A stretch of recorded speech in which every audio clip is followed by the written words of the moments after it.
12 balli sistemada quvib bo'sh uchun ham ball berilgan, 1,5 ball.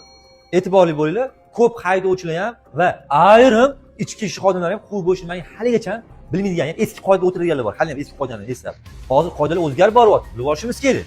E'tibor beringlar, quvib o'tish bu oldindagi bitta yoki bir nechta transport vositalarini qarama-qarshi tomonga o'tib o'tib ketsangiz quvib hisoblanadi. O'z bo'yingiz tatishingiz kerak bu holatda.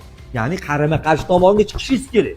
To'g'ri quvib bo'lish uchun bitta sizni bo'lagingiz, bitta qarama-qarshi bo'lib, o'rta uzib qo'yilgan bo'lishi kerak. Bunda quvib bo'lish to'g'ri amalga oshiriladi, quvib bo'lish deyiladi. Mana endi e'tibor beramiz. Bunaqa vaziyatda ham ayrimlar quvib bo'lish deyishyapti. Bu quvib bo'lish hisoblanmaydi. Xohlasam men o'ng tomondan o'taman, xohlasam chap tomondan o'taman. Bu qarama-qarshi tomonga chiqilmayaptimi? O'zib ketish deyiladi. Ko'chtirlar oshib ketish. Ya'ni oldingi transport vositasidan ko'chtirishda o'zib ketadigan bo'lsa, o'zib ketyapsiz. Bu yerda quvib bo'lish hisoblanmaydi. Bunga hech qanday farqi yo'q bu holatda.